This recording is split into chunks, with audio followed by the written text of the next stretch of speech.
পনিরটা আমাদের বাড়ি ওরা খুব ভালোবাসে। আমরা ওই যে আমার বড় ছেলেটা পনির ঝোল নাড়তে আচারটা একটু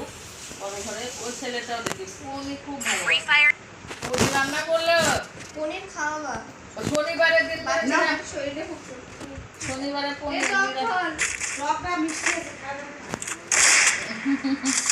শনিবারকে নিরামিষ খায় দিন পনির হয় কালকে পনির খাচ্ছি মিষ্টি এটা মিষ্টি তো কেন করে দিলে তুমি আমার সাথে জল ফল দিয়ে বলে মিষ্টি মিষ্টি আছে এটা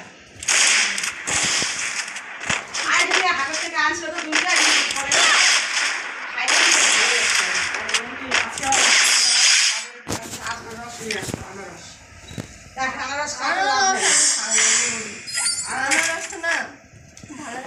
শ্রাবণ মাসে যাদের যেসব মানুষের বাচ্চাদের জ্বর হচ্ছে বড়দের জ্বর হচ্ছে আনারস খাওয়ালে জ্বরটা সাইড হয়ে ওই আনারস ওই বাচ্চাটা জ্বর আসে তাই আকাশে যে জ্বর যখন আসে শ্রাবণ মাসের জ্বরে আনারস খাইলে জ্বর সেরে যায়। এখন বাচ্চাটা মুখের উপরে বসে যেটুকু তুমি আমাকে এনে আনারস দাও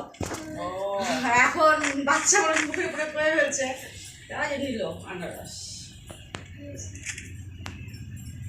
আমাদের শ্রাবণ মাসে আনারস আনবে না আমি এটা সত্যি কথা আমাদের